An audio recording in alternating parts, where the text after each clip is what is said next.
good, no? In the surf, no, in Baler. So let's check their facilities here. They have rooms for rent, overnight cottages. They have also surf for rent.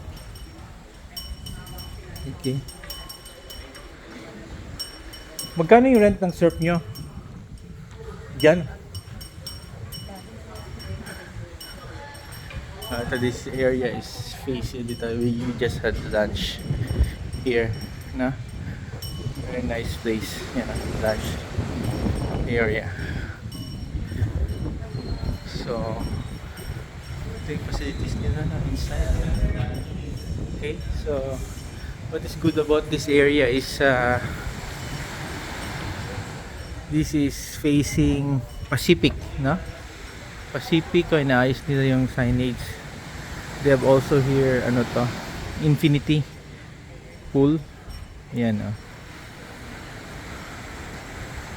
So yan, we're facing the Pacific, reportedly facing Benham Rise, no? Yan, may repainting works na dito.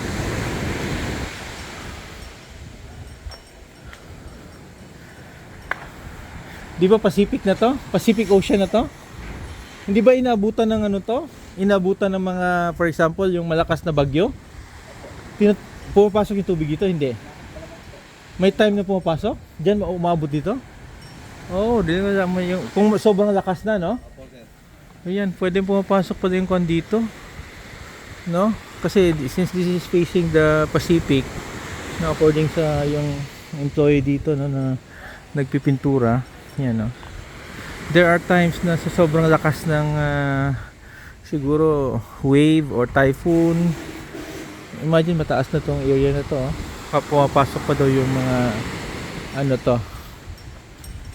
Kahit na ganito level, aabot to. Ganun, punong-puno ng buhangin, ha. Ganun na. Okay, we have here, no? Ito yung inside na facilities nila, sa loob. This area. Okay. Maraming room din to. Ilang rooms to dito? Abot ng 50? Wala. Ha? Abot, no? Marami din pala yung room nila. You have dito. Let's check yung facilities na dito here. Yan, this area. Let us check this area. Mataas-taas na nga to. So maabot pa daw. Meron silang buffer area. I think this is mga siguro 3 meters, no? Or more from the seashore. But they said na umaabot daw yung to. So this area, this is part of yung Aurora, no? This is Baler in Aurora province. So as we mentioned earlier, itong province of Aurora is named after the wife of the late President Manuel Luis Quezon, no? Si Aurora Quezon. So parang this province was carved out, no, sa main province of Quezon. Area, no? Very nice place dito, no? I-develop pa to. There's siguro mga almost 3 to 4 hours na ride, no? Or sabihin natin 4 hours ride from Metro Manila. But so far maganda naman yung kalsada, the infrastructure. Dumaan kami ng Pantabangan Dam kanina. Then dun sa boundary ng Aurora at saka Nueva Vizcaya, no? Para kanina I can recall, dadaan tayo ng Anga, then Nueva Ecija, Nueva Vizcaya.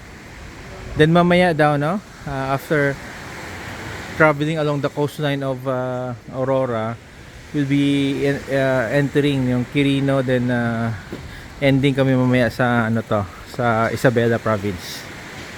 Okay, signing off.